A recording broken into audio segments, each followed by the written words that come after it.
Hello दोस्तों, आप सभी लोगों का स्वागत है मेरे चैनल पीके न्यूजीलैंड में। तो आज का मैं एक छोटा सा व्लॉग बनाने जा रहा हूं। तो इसका सिंपल सा एक आज का व्लॉग रहेगा। इसके अंदर मैं आज आपको दिखाता हूं कि न्यूजीलैंड देश के अंदर आप जब भी अपनी कार को किसी मैकेनिक के पास लेके जाते हैं तो वो कैसे चेक करते हैं, किन किन चीज़ों का ध्यान रखते हैं और क्यों रखते हैं। तो इन्हीं चीज़ों के ऊपर एक छोटी सी आपको इन्फॉर्मेशन भी देना चाहता हूँ कि इन देशों के अंदर देखो कैसे इन चीज़ों का ध्यान रखा जाता है। तो अभी यहाँ से कार मैकेनिक जो VTNZ है ऑफिस, वो ज़्यादा दूर नहीं है। तो अभी मैं वहाँ पर जाऊँगा और मैं आपको दिखाऊँगा कि ये लोग कैसे कार की जो बेसिक हेल्थ एंड सेफ्टी है उसको चेक करते हैं एवरी 6 मंथ और एवरी 1 ईयर के बाद। जो गाड़ियाँ नहीं हैं उनको एवरी ईयर के बाद लेके जाना पड़ता है, और जो गाड़ियाँ थोड़ी सी पुरानी हो चुकी हैं उनको एवरी 6 मंथ के बाद कार को आपको किसी मैकेनिक जो रजिस्टर्ड मैकेनिक है उनके पास लेके जाना पड़ता है। और फिर वो वहाँ पर आपकी कार की basic health and safety check करते हैं कि क्या वो कार सड़क पे चलने के लायक है या नहीं है। तो बेसिक हेल्थ एंड सेफ्टी के अंदर ये लोग क्या चेक करते हैं, बेसिक गाड़ी के टायर कैसे हैं, गाड़ी का इंजन कैसा है, क्या गाड़ी की सीट बेल्टें ये सही है क्या नहीं है, तो और गाड़ी की लाइटें ऑन है या काम कर रही है क्या नहीं कर रही है, इंडिकेटर्स हैं काम कर रहे हैं क्या नहीं कर रहे हैं। और जैसे ये मिरर है, जो है अपने ये वाला मिरर, ये मिरर ये काम ये है या नहीं है, ये टूट चुका है। तो इन सब चीज़ों का ध्यान रखा जाता है। तो मैं अभी आपको गाड़ी को बाहर से दिखाता हूँ कि वो कैसे स्टिकर लगाते हैं और कैसे अपने को पता लगता है कि अपना जो देखो 2 वर्ड को ये यूज़ लेते हैं। जैसे मेरी कार है, मेरी कार को मैं ऊबर, ओला और इसके अंदर भी यूज़ लेता हूँ। तो इसको इन्होंने कमर्शियल कैटेगरी में डाल रखा है। जो लोग जैसे कोई कार है जो सिर्फ पर्सनल यूज़ के लिए यूज़ लेते हैं उसको इन्होंने दूसरी कैटेगरी में डाल रखा है। तो उसके लिए उस वर्ड को ये कहते हैं वॉफ, वारंट ऑफ फिटनेस। और जो गाड़ियाँ कमर्शियल पर्पज़ के लिए यूज़ होती है उसको ये कहते हैं कोफ। सो कोफ होता है सर्टिफिकेट ऑफ फिटनेस। तो कार का फिटनेस चेक करते हैं एक तरह से, सिंपल सी भाषा में। सो मैं भी आपको बाहर से दिखाता हूँ कि वो स्टिकर कहाँ तो लगा होता है और कैसे आपको पता लगता है कि आपकी गाड़ी का ये फिटनेस एक्सपायर हो चुकी है और आपको एक मैकेनिक के पास जाना है, एक तरह से डॉक्टर के पास जाना है और सर्टिफिकेट लेके आना है कि मेरी गाड़ी ठीक है, या अगर इसमें कोई कमी पेशी है तो वो आपको बताएगा, फिर आपको वो सही करवानी है और उसके बाद आप अपनी कार को वापस ऑन रोड कर सकते हो। अगर आप ऐसा नहीं करोगे, बाय द वे, अगर पुलिस ने आपको कभी चेक पॉइंट पे या कहीं भी रोक लिया तो बेफालतू वही $100-200 का फ़ाइन हो जाएगा। इससे अच्छा कि पहले ही अपना चेक करवा के रखें कि जिससे कि आपको ये फ़ाइन से आप बच सको। तो ये तो करवाना ही पड़ता है एनी हाउ। कई लोग सोचते हैं कि निकाल लेते, लेकिन वही बात है, फ़ाइन आ जाएगा। जितना पैसा सही होने में लगना था उतना पैसा फिर फ़ाइन में लग जाएगा और फिर भी गाड़ी सही ही करवानी पड़ेगी। तो मैं अभी आपको बाहर से मेरी गाड़ी दिखाता हूँ और मैं आपको दिखाता हूँ कि यहाँ पर ये जो फिटनेस का जो सर्टिफिकेट होता है वो कैसे इश्यू करते हैं और अपने गाड़ी के कहाँ पर, अपने विंड स्क्रीन के ऊपर उसको कहाँ पर। लो जी दोस्तों, अभी अपने हैं ओकलैंड शहर के सिटी के अंदर। तो यहाँ से मुझे VTNZ के ऑफिस में जाना है, लेकिन ये मेरी कार है, मैं आपको इसकी मैं दिखाता हूँ। देखो ये लिखा है यहाँ पर सर्टिफिकेट ऑफ फिटनेस। सो अभी इसका ये जनवरी 1 महीना है, तो ये इसमें एक्सपायर हो चुका है और ये 2022 है। तो अभी अंदर इसके नीचे इन्होंने डेट लिख रखी है। सो डेट थी कल की जो कि एक्सपायर हो चुकी है, तो इस कारण मैं यहाँ पर जा रहा हूँ। कल संडे था तो ऑफिस इनका बंद था, तो अभी मैं वहाँ जाऊँगा और वहाँ पर जाके ये सर्टिफिकेट ऑफ फिटनेस को रिन्यू करवाऊँगा और देखूँगा कि अगर कोई मेरी कार के अंदर जैसे कभी most of the time tyres और कभी ऐसी चीज़ें को वो निकाल देते हैं कि आपका टायर ठीक नहीं है, आप टायर ठीक करवाइए या नया लेके आइए, फिर हम आपको सर्टिफिकेट ऑफ फिटनेस दे देंगे। तो अपना यही टारगेट है कि जाके देखते हैं कि ये सर्विस कैसे कराते हैं और कैसे इन चीज़ों को ये देखते हैं। मैं अभी वहीं गाड़ी लेके जा रहा हूँ, फिर मैं आपको वहाँ का भी दिखाऊँगा। तो ये गाड़ी की विंड स्क्रीन के ऊपर लगाया जाता है और हमेशा ही वही लगा के देंगे। और आपको एवरी 6 मंथ के बाद, जैसे मेरी गाड़ी को एवरी 6 मंथ के बाद कोफ कराने की जरूरत पड़ती है, तो मुझे ये लगवाना ही पड़ेगा। और ये देखिए ये 4-5 स्टिकर और लगे हुए हैं। सो ये देखिए 2012 मॉडल है, इसका नाम टोयोटा प्रायस है और इसका नंबर है MNS 373 इसका नंबर है। तो ये वाला जो स्टिकर है, ये वाला, तो ये होता है कार का, ये वाला, ये है कार का रजिस्ट्रेशन अलग से करवाना पड़ता है, फिटनेस टेस्ट अलग से करवाना पड़ता है। रजिस्ट्रेशन आपको पैसे देने पड़ते हैं, एवरी 3 मंथ के ऊपर भी है, एवरी 6 मंथ के ऊपर है और एवरी ईयर भी है। तो इसके अंदर देखो आपसे वो एक तरह से समझ लो कि अच्छी रोड दे रहे हैं, अच्छी मेंटेनेंस कर रहे हैं रोडों की, अच्छी आपको सुविधाएं देते हैं रोड के ऊपर कि आपको ज़्यादा दिक्कत ना है गाड़ी चलाते वक्त।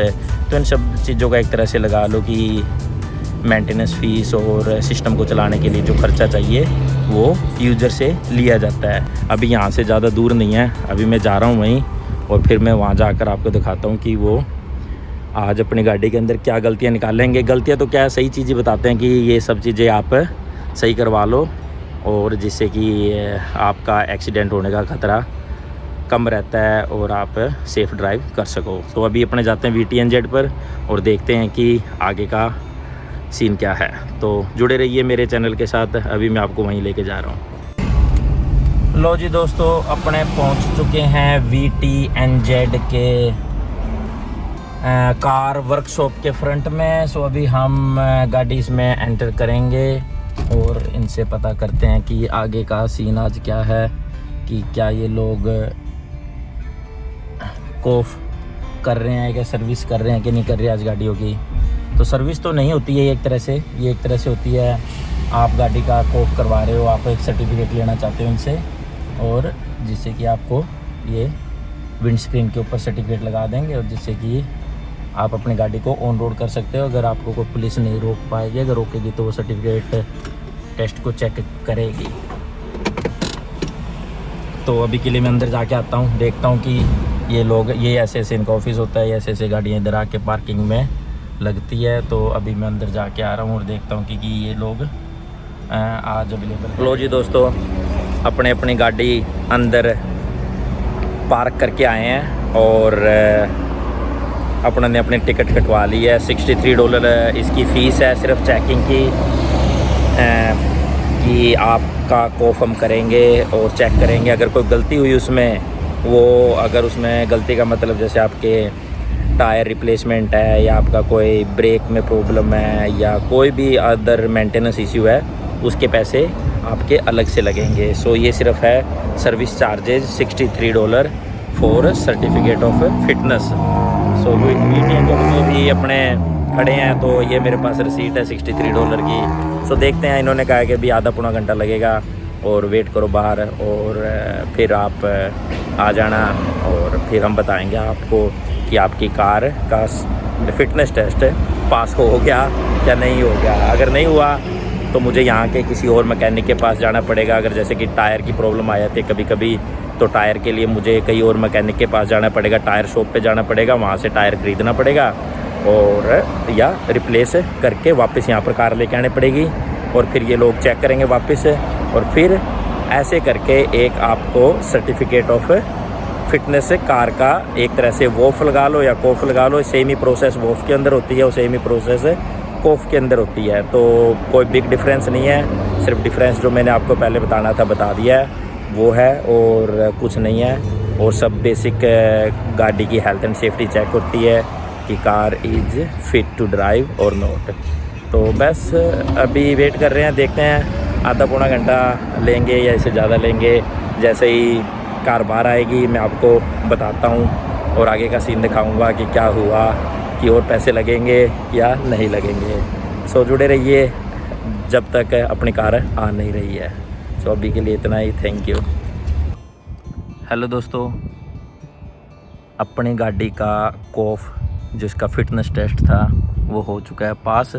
अभी मैं VTNZ के वर्कशॉप से आया था तो उन्होंने मेरी गाड़ी का जो फ़िटनेस टेस्ट था वो कर दिया पास और उन्होंने देखो ये स्टिकर भी लगा दिया है। ये अब नेक्स्ट 2022 के अंदर इस महीने में 7वें महीने में जाके एक्सपायर होगा, जब तक अपना गाड़ी का फ़िटनेस टेस्ट हो चुका है पास। तो मैं अभी आपको दिखाता हूँ, देखो उन्होंने फ़िटनेस रिपोर्ट यहाँ पर कैसे मिलती है और उसके अंदर क्या क्या चीज़ें चेक करते हैं। तो वो चलो मैं आपको दिखाता हूँ। जैसे देखो ये इन्होंने लिख रखा है भाई गाड़ी का नाम क्या है, गाड़ी का नंबर प्लेट लिख रखा है, मेरा नाम लिख रखा है और हाइब्रिड कार है, और ये सब किसने इसका चेक किया है और क्या डेट थी, सब कुछ जर्नल इन्फॉर्मेशन सारी लिख रखी है। और जो ये इनके बेसिक तरीके हैं चेक करने के, देखो pass, interior pass, boot pass, other lightning pass, exterior pass, vehicle raise pass, brake pass, front light pass, under bonnet pass, under body pass. तो ऐसे ये चीज़ें चेक करते हैं कि ये एक सिंपल सी हेल्थ एंड सेफ्टी किसी भी व्हीकल की चेक करते हैं कि जिससे कि आप सेफ़ ड्राइव कर सको, आपके एक्सीडेंट होने के चांसेस कम रहें। और ये इन्होंने सिर्फ एक सजेशन दी है कि आप इन चीज़ों पे ध्यान दीजिए, हो सके तो इनको रिप्लेस करा लीजिए। 2 चीज़ों के ऊपर इन्होंने मुझे कहा है कि फॉर योर असिस्टेंस। तो अभी तो मैं इन चीज़ों को इग्नोर करूँगा, और जैसे मैं अगला कोफ कराने जाऊँगा उस टाइम में मैं इनको सही करवा लूँगा। तो ये था इनका रिपोर्ट कार्ड, एक तरह से VTNZ इंस्पेक्शन रिपोर्ट। तो ऐसे ये देते हैं, इससे उसके बाद ये स्टिकर होता है और अंदर से ये स्टिकर ऐसे दिखता है, और इसके अंदर ये इन्होंने डेट लिख दिया 10/7/22 को मेरा गाड़ी का सर्टिफिकेट ऑफ फिटनेस एक्सपायर होगा। तो उस टाइम मुझे वापस से इनके वर्कशॉप पे जाना पड़ेगा और इसको रिन्यू करवाना पड़ेगा। और मेरा जो कार का रजिस्ट्रेशन है, कार का रजिस्ट्रेशन अलग होता है और फिटनेस अलग होता है। तो रजिस्ट्रेशन आपको यहाँ पर अगर जब भी आपका एक्सपायर होता है आप ऑनलाइन भी करा सकते हैं, और उसके अंदर आप पे डिपेंड करता है आप कितने महीनों का कराना चाहते हैं। मैंने पहले भी बताया था 3 का करा लो, 6 का करा लो, साल का करा लो, आपकी पॉकेट के ऊपर डिपेंड करता है। तो अभी मेरा अगले महीने फिर से एक्सपायर होने वाला है, फिर से आई थिंक अराउंड $40 से $50 लगते हैं 3 महीनों के। और मैं फिर से मुझे अगले महीने, उसके अंदर आपको वर्कशॉप पे नहीं जाना होता, उसके अंदर सिंपल सा होता है कि आप पोस्ट ऑफिस पे जाइए, अपनी कार का नंबर प्लेट बताइए, और वहाँ पर एक छोटा सा फॉर्म होगा, उसको फिल आउट करिए, और फिर वो आपको एक ऐसा स्टिकर दे देंगे, और फिर वो आपको अपनी कार पे लगाना पड़ेगा। तो इनकेस अगर आपको पुलिस रोकती है, अगर ये सारी सब चीज़ें सेट है, आपके पास अपना ड्राइविंग लाइसेंस होना चाहिए। तो न्यूजीलैंड का ड्राइविंग लाइसेंस आपके पास होना चाहिए हरदम, जब भी आप गाड़ी चला रहे हो। सम टाइम क्या होता है, उसका भी फ़ाइन मिलता है अगर आपके पास लाइसेंस नहीं है तो उनका लाइसेंस किस टाइप के होते हैं मैं आपको दिखाता हूँ। बड़े सिंपल से एक आईडी बनाते हैं, और जैसे ये रहा ऐसे लाइसेंस, और ऐसे बैक साइड से कंडीशन क्या है, जैसे कंडीशन सम टाइम किसी के चश्मे लगे होते हैं तो उसको गाड़ी चलाते वक्त चश्मे लगाने चाहिए, और अगर वो नहीं लगा रहा और उस टाइम पुलिस ने उसको रोक लिया और उन्होंने कंडीशन पढ़ी कि इसके तो लिखा हुआ है कंडीशन बैक साइड में कि जब भी ये गाड़ी चलाए तो इसको अपने चश्मे लगाने चाहिए, बट इसने लगा नहीं रखे थे तो फ़ाइन दे देते हैं।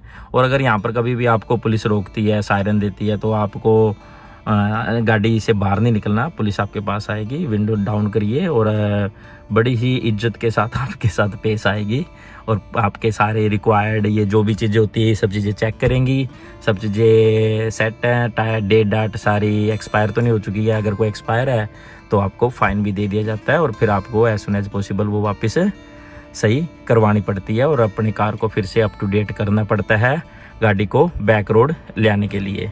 तो ये कार अंदर से ऐसे दिखती है, मैंने देख लो ये हाइब्रिड की कार है। हाइब्रिड का मतलब होता है कि ये गाड़ी कभी पेट्रोल पे और कभी बैटरी पे चलती है, और टोयोटा वालों की गाड़ी है, ये इनका लोगो है, और अंदर से मेरी कार ऐसे दिखती है। हाइब्रिड कार अगर आपने कभी नहीं देखी है पहले तो आप देख लीजिए। और बस मेरा आज सिंपल सा यही था कि मैं आप लोगों को भी दिखाऊं कि यहाँ पर देखो इन छोटी छोटी चीज़ों का कितना ध्यान रखा जाता है, और ऐसे ऐसे करके आपको सर्टिफिकेट ऑफ फिटनेस मिलता है कि गाड़ी का, ये इंसान का नहीं है, ये कार का है। तो बस इनसे यही चीज़ें चेक होती है कि आपकी हेल्थ एंड सेफ्टी गाड़ी की अच्छी है और आप इसको यूज ले सकते हैं। इनकेस खुदा न खास्ता कोई एक्सीडेंट हो जाए तो उस टाइम ये सब रिपोर्ट कार्ड ये पुलिस वाले बाहर निकाल लेते हैं कि इसका जो फिटनेस टेस्ट हुआ था वो सही हुआ था, गलत हुआ था, किसी जो ये मैकेनिक था उसने बस ऐसी यारी दोस्ती में तो नहीं पास कर दिया, तो उस टाइम वो सारे राज खुल जाते हैं अगर कोई ऐसा करता है। तो इस कारण लोग ऐसा करते नहीं हैं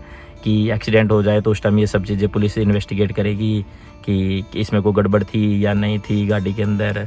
तो इस कारण लोग अपना बड़ा ईमानदारी से काम करते हैं और ऐसे ऐसे करके आपको ये दे दिया जाता है। और आप अगर इसमें कुछ गलती होती तो ये सब यहाँ पर फेल लिख देते और आपको कहीं ना कहीं किसी जो भी चीज़ के बारे में लिखते आपको वो सही करा के लेके आनी पड़ती और वापस इन्हीं के पास जाना पड़ता और फिर ये उसको स्टिकर लगा देते और आपका सर्टिफिकेट ऑफ फिटनेस पास हो जाता। तो ये था एक छोटा सा व्लॉग रिगार्डिंग कार फिटनेस। जिन लोगों को नहीं पता था कि गाड़ी का फिटनेस टेस्ट कैसे होता है और कहाँ होता है, तो ये उन लोगों के लिए एक अच्छी इन्फॉर्मेशन है। अगर आपको मेरी इन्फॉर्मेशन अच्छी लगे तो प्लीज़ शेयर करें अपने दोस्तों के साथ, और स्पेशली जो लोग किसी भी दूसरी कंट्री में आना चाहते हैं तो उनको एटलीस्ट इन सब चीज़ों का मालूम हो। ऐसे विदेशों के अंदर ऐसा होता है, स्पेशली जितने भी इंग्लिश कंट्री है जैसे Australia, Canada, New Zealand, England, America, उनमें लगभग है यही सिस्टम है।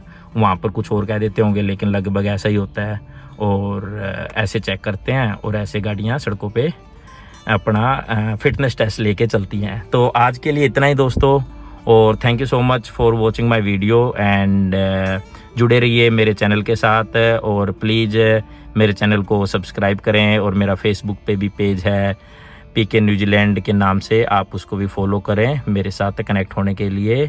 सो अभी के लिए इतना ही, मिलते हैं किसी और वीडियो में किसी और टॉपिक पे रिगार्डिंग न्यूजीलैंड और विदेशों के बारे में। सो अभी के लिए इतना ही, थैंक यू अगेन।